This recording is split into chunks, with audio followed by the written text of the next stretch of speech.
Great things are happening in Omaha, Nebraska. Specifically, great things are happening for kids. Children's Nebraska is an award-winning children's hospital that has adopted one of the most important missions on earth, to improve the life of every child. I went to Children's Nebraska and met with their CEO, Chanda Chacón. Chanda's enthusiasm, energy, and compassion have created a leadership brand that inspires trust in the physicians, nurses, staff, and most importantly, the patients and their families.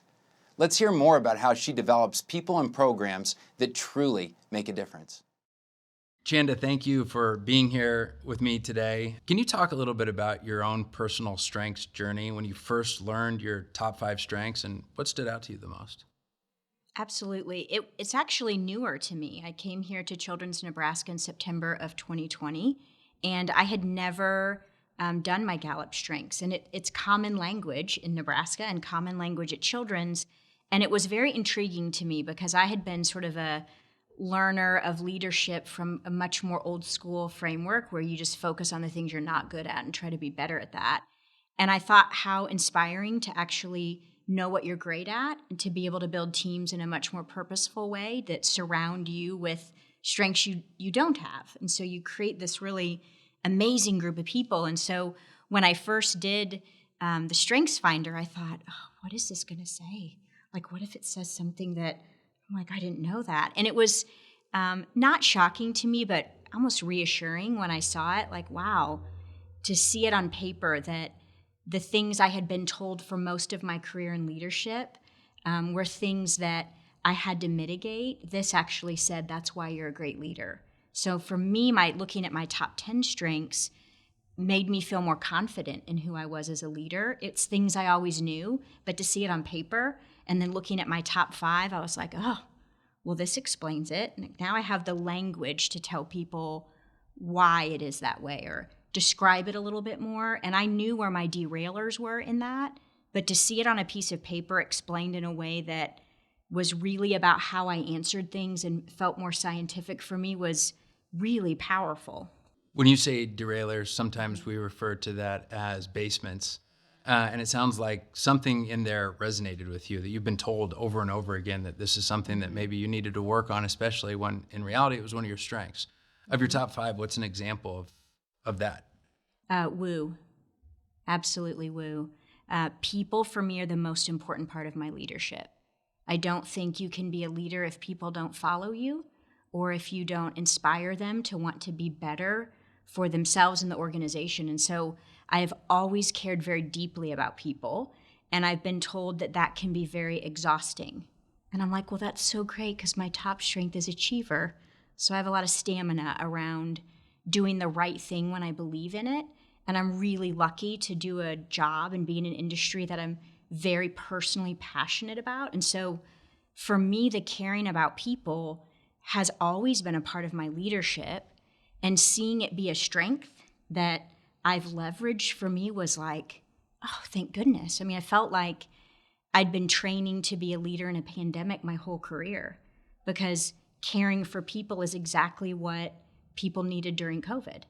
And being in healthcare doing that and having those close relationships, like for me, woo is, I think, kind of misunderstood. My team loves woo because they're like, of course, because I'm very outgoing. I said, it's more than that. It's about connecting with people and knowing, how do I understand who you are better, not only to help us as an organization, but because I actually genuinely care about you. And I want you to be great at what you do here. And understanding people, I love kind of I don't want to say science behind it, but a little bit, to understand what drives people and motivates them. And it's funny because I think that links with communication, and our chief medical officer sort of always chuckles because he'll be on calls. When I was here when I first started, we were on Zoom. And it's hard to connect with people on Zoom, especially when you're new and they don't know who you are. And I always had really unique questions that I would try to help people understand that I was a real person first and not my title, and understand who they were. So I ask about family and where they grew up, and it just changes the dynamic. And I love that part of understanding who people really are, because we're so much more than our title or our role or what we do in work. We're so much more than that. And that part, for me, people said, oh, Chanda, CEOs don't answer like you do on leadership surveys. And I said, good. I don't want to be like other CEOs. I want to be the kind of CEO that healthcare needs now, not who healthcare needed 20 years ago. And we're in such a different place that it feels now for me like we're talking more about how the connection with people is more important in leadership. But can you talk more about that difference from the past 20 years? Because certainly healthcare has always cared about people. So how has that changed? And why do you think your top 5 strengths uniquely position you to lead now? Yeah, so I think healthcare 20 years ago, our focus was putting patients first. And we talked about that a lot. And that is really important. The way we care about patients and families is by caring about the people who do the work.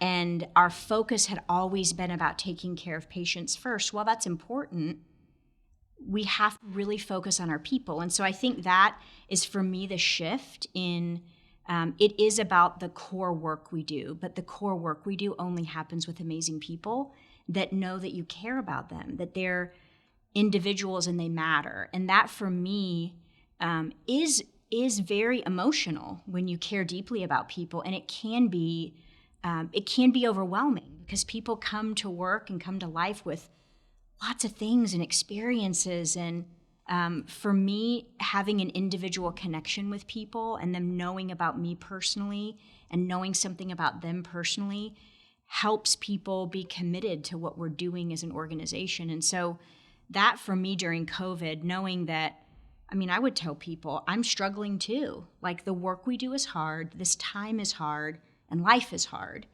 And the more authentic I was and the more connection I had with people, the more resilient all of us were as an organization. But so people with Woo are unbelievable at doing that in one-on-one situations. But of course, as CEO, you're not only working with many employees, many patients, but also the community. So how do you care at scale? I think it's making it personal, right? And it's being genuine. And I think, appropriately authentic. I also heard, don't be too authentic as a leader. And I'm like, okay, I'll be appropriately authentic.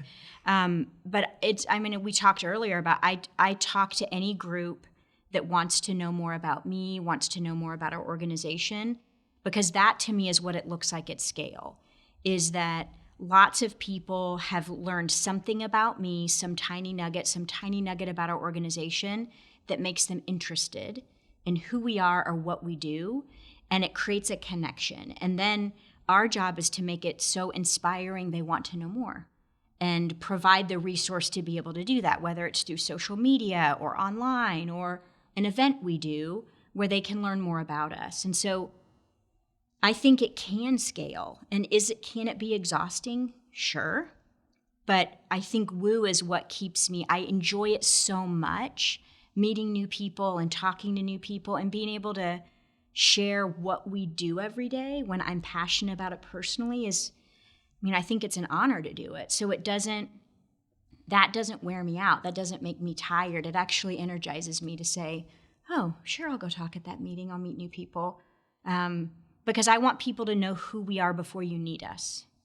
One of the big leadership challenges of today is effective communication. I think one of the surveys that we did here in the United States found far less than a quarter actually believe that the leaders within their organization are actually effective communicators. You've excelled at this. You have it as one of your top 5 strengths. It's your number 3, which is communication. What advice would you have for leaders everywhere to be better communicators? I think you have to find the lane that works for you. I think watching other people you can learn pieces from, but you have to craft your style. So for me, I like telling stories.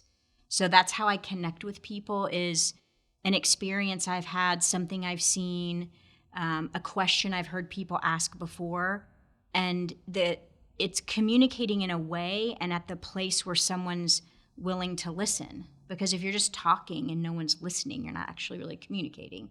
And the listener is so important as a part of that. And so for me, I pay a lot of attention to the audience And there's different audiences that make me more nervous than others. Which ones? So I was laughing about this. I was asked to speak at the Young Professional Summit, which means that you are no longer a young professional when they ask you to speak at it. So I had to work through that. But I was like, these are young professionals.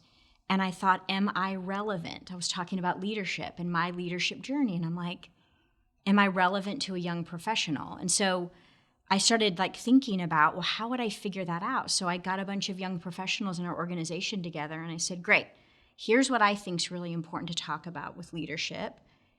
Does this resonate with you? You're a young professional. And now I've learned so much better about how to prepare for this because I showed them the presentation and I said, tell me if this resonates. And they looked at me like, I mean, you're the CEO. I'm not going to tell you that this does not resonate with me. And so I said, okay. I was like, just take this presentation and let's talk through it. And I watched them as I was like, this is what I want to say and this is what I want to say. And when they'd get really animated, I knew that they liked that. And when they just sort of were like, I mean, that's good. I was like, I will remove that slide. And so I prepared a lot for that group because I was coming in kind of as an outsider to their group. They didn't know my history. They didn't know that I'd been in healthcare for more than 20 years. They were just, I'm standing on stage talking about leadership. They're like, I hope you say something amazing. And so I prepared to speak to them in a way they could hear and something that was meaningful to them. Because if it's meaningful to me and it's not to them, then what's the point? And so I think about that a lot as we communicate across our organization is meeting people where they are. What's important to them. We talk a lot about how you build relationships in an organization that's 3,800 people. It's hard to have an individual personal relationship with each person when you're in my seat. But it's important for me that people can feel they have a connection. And so we ask people, okay, when executives are rounding in the organization, what do you want to know about? Like, how do you feel connected? And they're like, we don't really want to ask you to ask us all these technical questions about how we can make it better. We want you to round for relationships. We want you to know who we are. And so I round with mints, with individually wrapped lifesaver mints, because we're in healthcare, so we want to be safe, in a basket. And I normally ask people if they want a mint, and they're like, I mean, do I want a mint? And I was like, well, these are special mints. These today are commitments. And I want to thank you for your commitment to the organization. And then they laugh, and it's like a terrible dad joke. And then we actually can start a conversation because it kind of breaks the ice, and we just talk about life, or I ask them about what they're cooking for holidays and those things where they also see that I'm real. I also go to orientation and talk to every new employee about our values as an organization, because I think that when you come into a new organization like a Children's Nebraska that has a really powerful mission, it can be overwhelming to think with our mission to improve the life of every child. I mean, how do you do that on Tuesday? That feels like a lot. And orientation's on Monday. So I say, what are you going to do tomorrow? They all look at me. And I was like, so our values are how we live our mission out every day.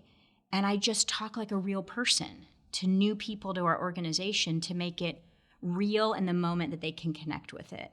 And so for me, that communication is a really powerful tool if you realize that, you know, at least half of the communication is the listener. I mean, it's amazing to hear from a perspective of someone with communication, which is really sending that message first and seeing how it resonates before it goes to a much larger audience. But in the process of doing that with young people, were there any patterns or anything that was picked up that you feel like others can learn from when they're communicating to young people specifically? They don't think I'm funny. I mean, they don't think I'm funny. Storytelling to me is powerful, and that was where I connected the most, is telling stories of early in my career. Because you're not always successful every time. When you're a leader, it's hard, and you fail often, and people don't want to show up and just hear how amazing you are. I mean, clearly you're amazing. You're standing on stage talking to the group. They're clear on that, but they want to understand your journey. And I think what I learned is being authentic and talking as much about the times where I stumbled or where I demonstrated something or used a tactic that often would make some other people uncomfortable, was, I think, refreshing to a group of young professionals who want to know more about the journey and not as much about the destination, because they can see that. They can't see the journey part. And so I enjoy telling those stories as well, because it kind of brings me back to, gosh, when were the times I did something crazy that I wouldn't go and do? And sometimes it was crazy and I'd absolutely do it again because it got an outcome in the long term. And I think that's empowering for people to hear that the path isn't always linear. It sometimes is, you move out of an organization to a same role to be able to move up, and that it's not about title. So I tell those stories about when that happened to me and how powerful that can still be. And that for me is always the way to connect with people, is when they hear about when you weren't perfect, when they hear about when you're excellent or when you make a mistake. Now, you'd mentioned a person's story, your own story. Before there was Vanderbilt, before there was Yale, before there was 20 years in healthcare and pediatrics, you have a remarkable story. Can you share that? The reason I am in pediatric healthcare is because I had a terrible experience in healthcare. I was in a car wreck when I was 11 and had a back issue that, being 11 at the time, I was in the Dallas area. 11-year-olds didn't have back issues, and I was in a car wreck, so they were like shuffling me around to wait to see if I had whiplash, all sorts of things. I had really committed parents, and they worked really hard to try to shuttle me around the medical system to find someone who could help me. At this time, I was a 6th grader. I couldn't stand longer than 30 minutes. I couldn't sit longer than 30 minutes. I was in chronic pain. And for 2 years, probably went to over 20 physicians and all sorts of alternative therapy. And it was basically told to me at the end of that, you're just going to have to learn how to live with this. And my parents were like, she can't. Like, she's not the same child. I was a very calm, quiet, introverted kid, and I'd become really mean. And my mom's like, she can't live like this. And so a friend had called my mom and said, there's a physician who helped my husband with his back issue. You should go see him. And I remember thinking, like, we have come to the end of our rope. It was in a bad part of town. We used to go sit in the exam room, and it was before we had pets in healthcare, like therapy dogs. The door opens and these 2 Sheltie dogs run in, and I'm like, you've got to be kidding me. Like, dogs? Like, we are cat people. What are the dogs doing in here? I'm like, who is the guy that's going to walk in here? And I will never forget, I wrote my college entrance essay on this interaction. He walked in, he sat down, and he talked to me. And it was the first time ever in 2 years that anyone in healthcare had talked to me first. And I thought, oh, like, there's hope. And he helped figure out what was wrong and said, we're going to do these invasive tests. You're going to have to go through all these classes, and I think you're going to need surgery. And I was like, great, let's do it. As my mom was trying to hyperventilate, standing next to me like, what? She's 12. She can't make these decisions. But I knew I couldn't live like that. And for me, what was the most profound thing about that is he was not a pediatric surgeon, but he knew how to talk to me. We had never gone to a children's hospital, and we had one in our community because we didn't advertise great in pediatric healthcare 30 years ago about how we're trained to take care of children and families. And I knew from that moment I wanted to do something in healthcare to make it easier for families that were not like mine. Because my parents were committed and were running all over Dallas trying to help me. And a lot of families can't do that, or don't know how to do that, or are afraid of the medical system. And I thought, if I can make an impact on that, then I've kind of paid it forward. And so I've always been in pediatric healthcare for that reason. So I feel for me, showing up every day is living our values. One of them is excellence. And I'm like, okay, were we excellent today? Which isn't perfect. Are we better today than we were yesterday? Because for me, my family needed that. They needed someone who was striving to be better every day and who we could have known before we needed them. And that for me is super powerful. So, I show up every day to work and I feel like, I feel lucky to have my job. I feel lucky to do the work that we do. And I feel so committed and so passionate about what we do because families need us. It's their worst time ever to show up here. And we have to do better than they would do for their kids. So it's not just about the care we provide, it's how we care about them. And that for me is, who doesn't want to show up every day to do that? Now, these kind of formative experiences help shape a person. And so you've talked a lot about caring about each individual person that walks through these doors, not just patients, but employees or the community. Did that moment where the doctor walked in and took an interest in you help shape who you are and how you interact with so many that walk through the doors of this particular building? And also, how did that help shape your positivity? There are a lot of people who have positivity who say, this is actually my strength of resilience. And even in the worst of times, it helps me see things that are positive or here's something that I could look forward to. So how did that moment shape those two strengths? I think in bad moments, you can take that and slug it around with you forever about this was so horrible. I just don't think that way because, life can be hard. There's a lot of hard things that happen, and people are by nature resilient. We do things every day that are big, big changes. We move cities for jobs like I did. You get married to someone and you didn't know them for only a couple years, and you do that. You have kids. We make big, life-changing decisions all the time. So I think we're built to be resilient. And so I choose to look at the things that have happened in my life as an opportunity to do it better, right? To not say, gosh, I'm going to be miserable because of this, but I look at it and say, gosh, look at that experience and what it's allowed me to do and the impact on people that I've been able to have. I didn't sit when I was 12 years old and think, I'm going to be the CEO of a children's hospital. I thought, I want to make an impact. And I want to make an impact in these experiences. And I want to work with people that were like Dr. Selby, who sat down and said, you're important as an individual. And I thought, that aligns with how I was raised, where individuals make an impact and that I could do whatever I wanted to do when I grew up. And for me, him making it personal for me allowed me to see that you could be a big fancy surgeon and still make it personal for a 12-year-old little kid. And he related to me as an individual and communicated to me in a way I could understand. And so I knew that was a possibility, that could happen. And so I just choose to look at the things that have happened to me and that I've involved myself in as great opportunities to make it better for other people. And frankly, me too. To be able to, pay back and give gratitude to other people. There's so much science that it does better for you physiologically if you show gratitude, meaningful gratitude to someone else. So I think that's what feeds my positivity more than anything, is that I can see the opportunity. I can see what it could look like. So I'm why would we not chase that? If we can see it, let's just go down that path.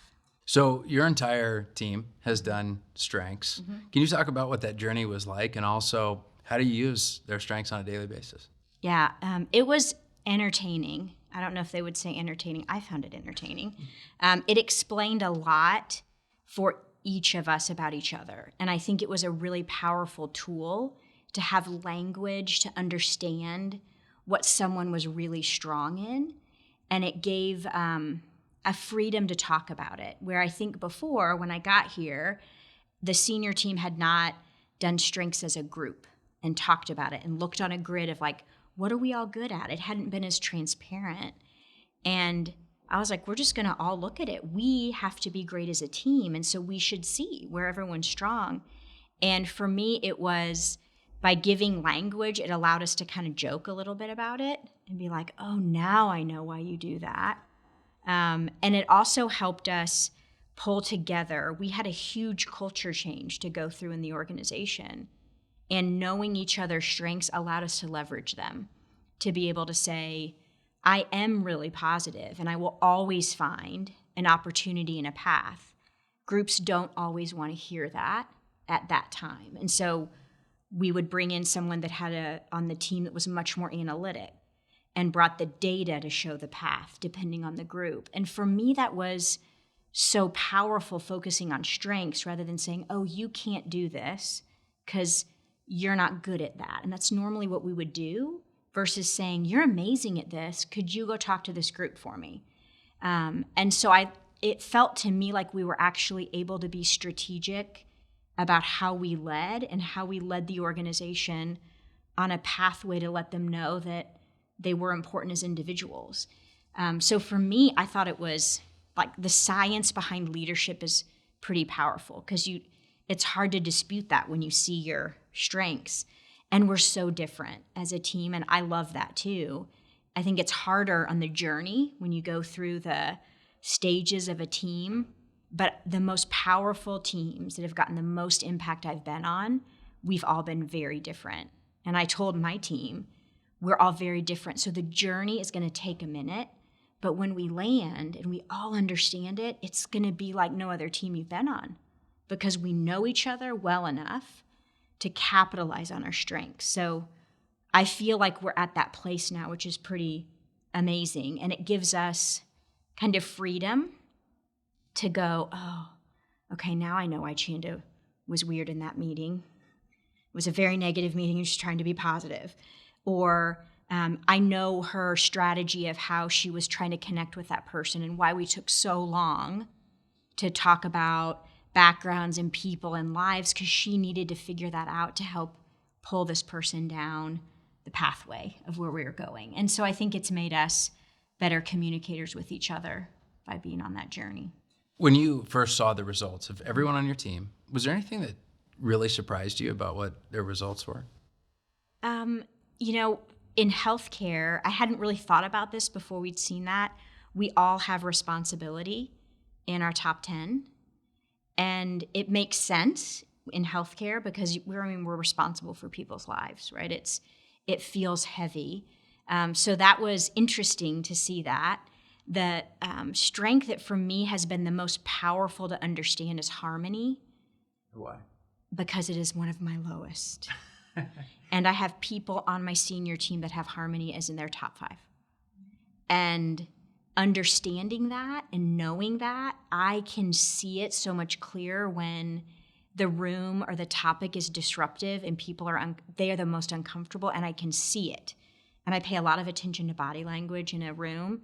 And that's so much more helpful for me to make them not feel so unsettled because I need their voice, I need their opinion. And so that harmony for me it is the one that I'm like, oh, because it's so low on mine. So I try to bring those people with me for intense meetings because they kind of always help to amp it down a little bit. And I kind of amp everything up. And speaking of, how people are doing within a room, everyone on your team, number 2, you have a ranger. How do you use a ranger in healthcare? Our work is so complicated, and it's patients experience us on a continuum, and we have probably one of the most interesting business models for any business. And so it can get really, really complicated. And for me, a ranger helps me step back and say, are we making it more complicated than it needs to be? How do we find the most direct path, the simplest way to do this, rather than trying to make it harder? I mean, healthcare is hard already. And so a ranger for me helps me kind of in all of this morass that we deal with. How do you organize things in a way to get to the outcome? And so I find that pretty exciting to see that because I can always see beyond, like, what does 5 years from now look like? That's my most favorite thing to do is like, gosh, what is that? And it's possible. So how do we organize ourselves to do that in the quickest, easiest way? Because my achiever strength really wants me to go quick. I want to go fast. And I feel like we're in the kind of business that I'm not going to tell a family that we didn't do what we knew we should do because it was hard. We're going to go quick and we're going to learn by doing that. And so for me, the arranger part of my strength helps me kind of find the path in the midst of all those pieces and organize us in a way that isn't disruptive to the team, but also helps us simplify how we do work in a complicated environment. You mentioned achiever, you're number one. Mm-hmm. I have achiever as well. And of course, one of the things that makes our colleagues want to go insane about us is because we work all the time. How do you confront that so that you don't feel like you're pushing your colleagues too hard? That has absolutely been one of my derailers. And or my basement things of how do you work like that and tell other people it's okay to have work-life integration? How do you do that? Because people watch what you do as a leader, and your actions often are much louder than what you say.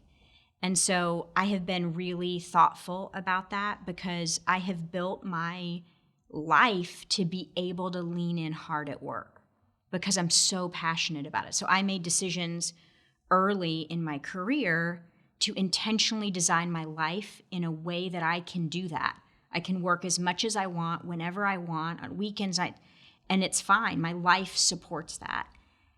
I've had to explain it that way to people, to say, not everyone is like me. And if a lot of me is too much, more than one of me might be too much in a room, I need people who can balance that out and that don't work the same way that I do, because that's what makes us great as a team, because I can't be here 24 hours a day. I have more flexibility in what I do, but we have to look together as a team and say, how do we do this together and not just as an individual? And so it can make people, I think, kind of crazy, because I can be at rounds at 10:30 at night or here at 7 a.m.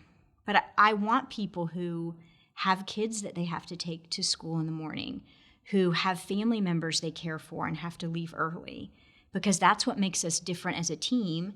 We care for patients like that, and I want us to have all those perspectives. So I'm just very upfront about it with people is, if I send you a text at some crazy time, I don't expect you to reply. And I did this when I started here new at Children's Nebraska, I wrote out all these questions that if I was getting a new boss, I'd want to know, like the real questions. What do you look like when you're stressed? What are your signals? How would I know that? Like, do you text at weird times? Do you send emails? Should I answer them? And so I just answered it for everybody. And I had people who worked with me in Arkansas read it to make sure I was not lying. And they gave me a lot of feedback. And so I handed that to people and I said, here's what I would want to know. And so read this and ask me, tell me if you have questions. So that, for me, being open about it was helpful. And I do think that people can be a CEO and be different from me. You don't have to have achiever as your number one strength to be the CEO. It's just how I lead. And I'm so conscious of it, and ask people to tell me to back off. Like I used to tell my boss at a previous job when I was an operator and she had been an operator, like as a COO. And when she would get stressed, she'd become an operator. And I'd look at her and I'm like, can you please go to the Capitol and save Medicaid? Go do that. Go be strategic.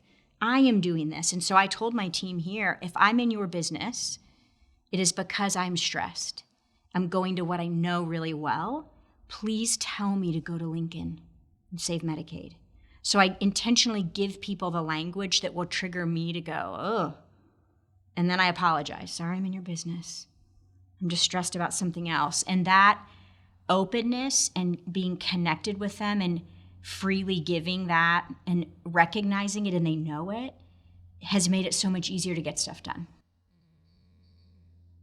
Now, in your leadership here as CEO, which started in the fall of 2020, you've taken on some very big challenges, like, for example, the large hole that's outside. I don't know if sledgehammer is one of your top 5 strengths, but what is it that inspires something that big so soon? Because kids need it. I think in healthcare we're a little late in addressing mental health in children. COVID accelerated it so quickly. And I can't imagine being a family member, a parent, and not having a place to take my child and not knowing where to go and showing up to an emergency department because I don't know what else to do. And for me, it was we have to, and we have to figure it out. And I was willing when I got here to figure it out in almost any way. And so I just started talking to people. Anyone who was doing anything that impacted pediatric behavioral and mental health, I talked to them. I talked to donors. I talked to people in the work already. I talked to nonprofits and said, how could we work together? We shouldn't compete on pediatric mental health. That's horrible. Why would we do that? It helps all of us if we take care of our kids. It helps us as a community, as a state, to do that. And so it was powerful when you just start talking that way and saying, we're in a competitive business and we're not going to compete. And if you want to compete, you can't be at my table because I want to go fast and I want to make a difference on the whole continuum, not just in one piece. And so we pulled together an unbelievable group of people who said, okay, I'm in. And it was this community in Omaha and the greater Omaha area just leaned in so quickly to say, what can we do to solve this? And thank goodness I'd been in several different pediatric organizations where I had seen some of the journey and I could say, okay, here's who we should talk to. And here's what we could do different that we hadn't done well in other places. And how could we make this better than what we'd seen? Not the same thing, but better than that. And I was so impressed by leaders in this community leaning in. And so when we started the journey, I don't know that we imagined what we will be able to open here. We are building something that is going to just transform how we care for kids. And I think, what's that impact going to have 10 years from now, 15 years from now? And that for me is why we do this. Everything we do is big, right? It's always big. We're impacting kids' health. So it's never for me how big it is. It's let's go. Let's go. And if we start now, we have a chance of finishing it. But if we don't make a decision, we're making one. And I don't like to be on that side. I want to be in it. There's that Teddy Roosevelt quote of being in the arena. I'm always in the arena because that for me is where you connect with people. It's where you connect organizations. It's where you find new possibilities. And to me, it's the best part of leading is when you're standing next to someone saying, we got this. Let's go do something big. So I am so proud of that work. And I never would have imagined when I started in September of 2020 that we would be doing what we're doing now. And that I think is even cooler. We're doing better than what I thought we would do. Have you always been able to make a decision, even if it's the unpopular decision, or was that something that you had to grow into? I think I've probably always been able to make it only because my dad is a really strong leader. He's an entrepreneur.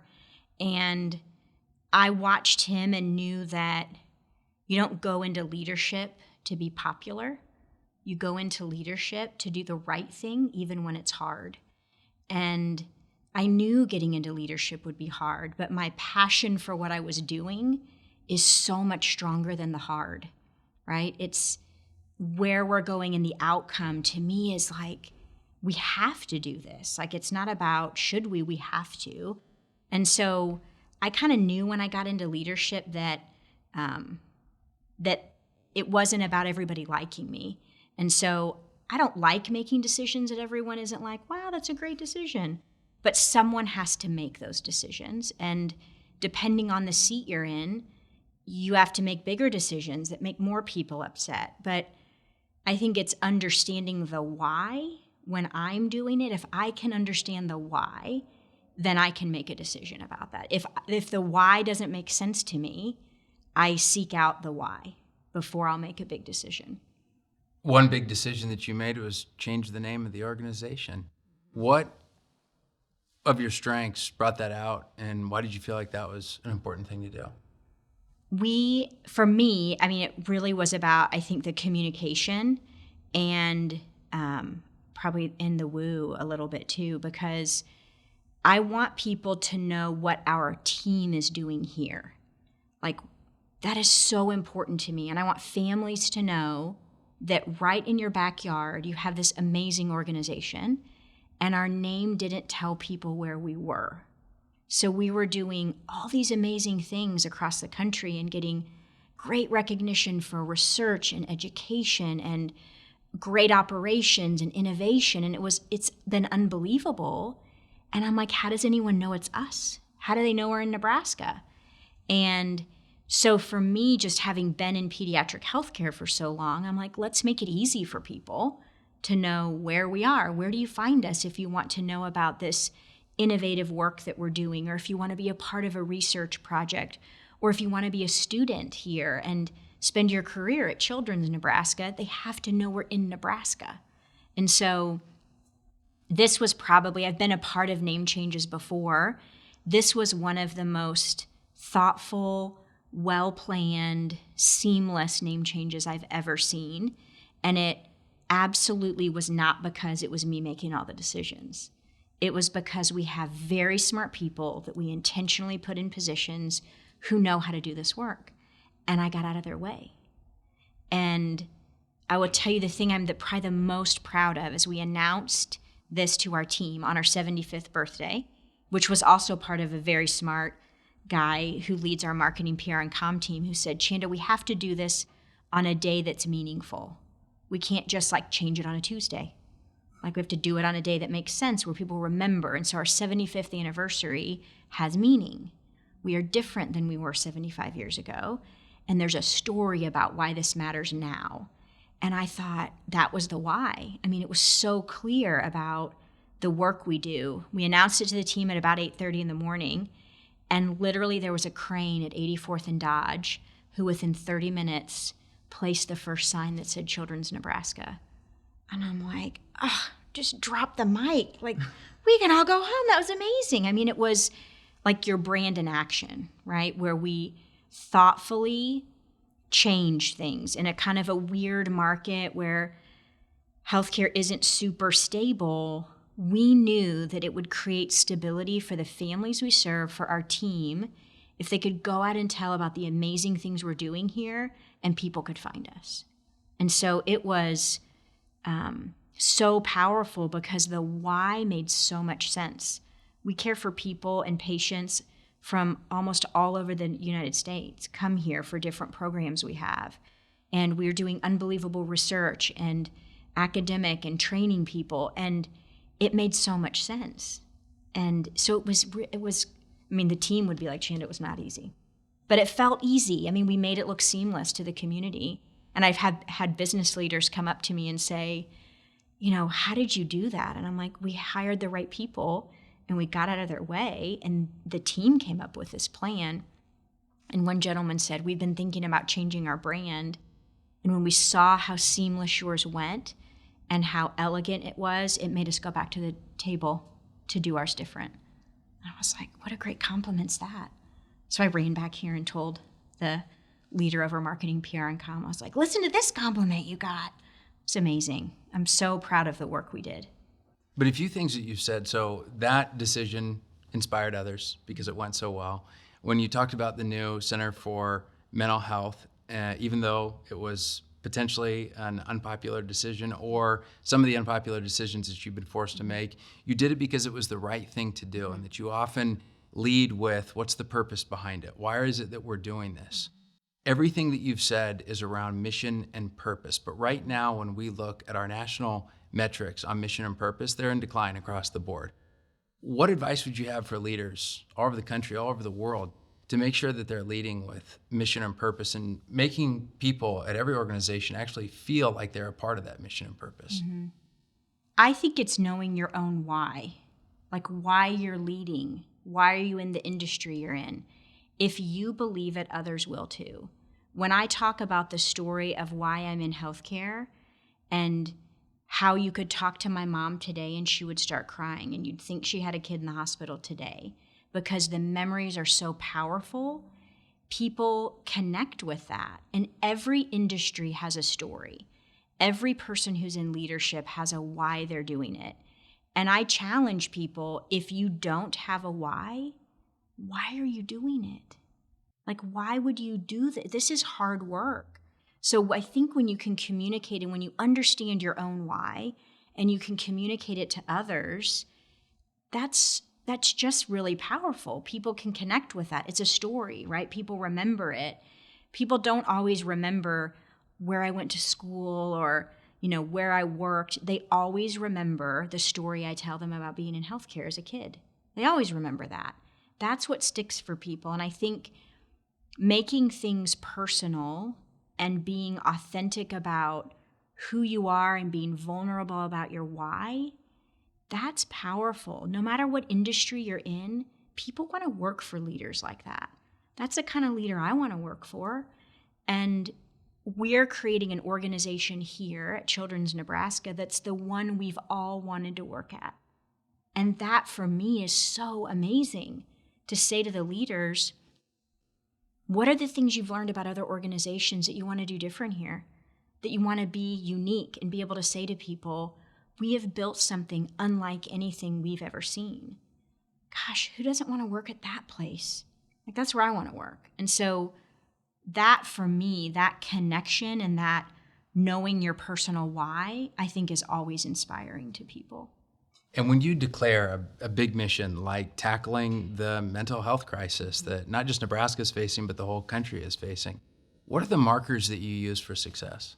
I hope that this facility never has to get bigger, that we do so great getting upstream and helping children early in the diagnosis of a mental health issue or depression or anxiety so early that they never need to come here, because this will be the highest end care, the most acute care we can provide will be in this facility. It's the full spectrum of care, but it will be the highest acuity. I want that to be as few kids as possible, that we are doing such amazing work across the whole state, getting so far upstream that we're helping kids before they need us. And that isn't just going to be Children's Nebraska in that game. It's going to be working with partners. It's going to be working with other nonprofits, other healthcare providers. We've started that work now, and it is going to take all of us to do that. And those partnerships are what's the most powerful, because 80% of healthcare happens outside the walls of a healthcare organization. I mean, that's a lot of healthcare happening outside of this facility in the hospital. The only way you solve that is by working with partners who are already there to say, you're doing this great. How do we accelerate it? How do we go faster? So that to me will be what success looks like when we say, gosh, we don't need this unit. We can close one of the units because we don't have enough kids to fill it. I mean, how amazing is that? I want to be here for the kids that need us, but I want to make sure we can get far enough upstream that if you don't need us, you don't have to come. Now, one of the surveys that Gallup does is looking at burnout across professions. And the profession that ranks number 2 on this list are nurses. What advice would you have for healthcare facilities, practitioners, leaders across the entire country to help confront that crisis? If someone tells you they're burnt out, you've already failed, because they're already burnt out. Like, how do you get ahead of that? How do you take care of people before they get to the end where they're like, I have to step out? And that for me, and I'm just lucky to have a team of people that also believe this, that investing in our people is the best thing we can do, because buildings don't take care of patients. Equipment doesn't take care of patients. People do.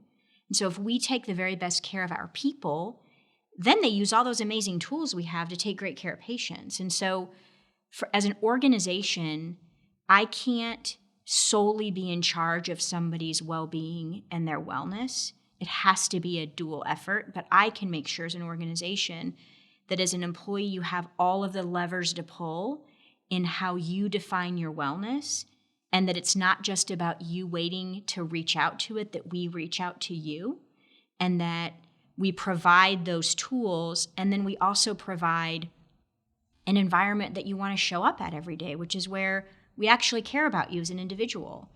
So when I started at Children's Nebraska, I was very deliberate with my language because for me, people are so important to what we do. It is the only way we accomplish our mission. I started here and I said, I want to be in an organization that puts people first, not a person first, but people, the team, the patients and families we care for, the people. And we started deliberately talking about that and saying, providing this benefit or doing this cooking class online or doing yoga or having a Thrive program that reaches out to teams who've been in a stressful situation with a patient or a family or a team member. Those are all the things that describe how we're going to live in a people-first environment. And we just started languaging that and talking. It was like 2 years of a journey of here's all the things we're doing to invest in you because you matter. And it's more than salary and benefits and money. It's the other things. People stay because they have a best friend at work, because they're connected to their boss. They leave for salary all the time, and that only lasts a little bit. So you have to be in the game, right? You have to be competitive. But it's all the other things that make people want to stay at an organization. And so we intentionally did that work. And then we said, okay, is it working, right? So we took in 2 years our employee engagement from the 50th percentile to the 89th percentile. Our provider engagement when I got here was like at the first percentile. I mean, I had to ask, that's bad, right? That end of scale bad. We're now in the 80th percentile because we did what we said we were going to do and invested in people and cared about people. And then this year, we named it as our culture. We said, we are a people-first culture here. That is what it should feel like when you're walking around the halls, is that we put people first. And by doing the journey before we named it, people can feel it. They know it now, that that's who we are. And it's going to be a constant journey because the world changes, people change, and we're going to have to look at how we meet the needs of our team members. But for me, it's the most rewarding thing about being a leader is being able to take care of the people that are in your charge and say, it's my job to be able to invest in you and take care of you and have you be the best person here because you're caring for a family like mine. And that little girl needs someone to care about them. That family does. And I think about that and it makes me emotional because the work we do is challenging and we have to take care of the people that are doing that work. Chanda, you mentioned 4 words, which were best friend at work. And of the tens, if not hundreds of thousands of questions that Gallup has posed to the world, that one is one of the most controversial. But you just mentioned that it's an important aspect at work here. Why? Because our work is personal and it's hard. And having a connection to someone who you can walk up to and say, this is hard and I am stressed out, and be real with who you know understands your work, I think is so powerful. In healthcare, we do work a lot, and we can't predict how many patients are showing up today. They just all show up at the same time. And so there is a level of stress that you have because you have to be agile all the time. And having the connection of someone you know understands you, that you can talk to and be authentic with, to me is a reason you show up every day because you don't want to let your friend down. Chanda, thank you for telling your strength story, and thanks for everything that you're doing for the state of Nebraska. Thank you. It's an honor.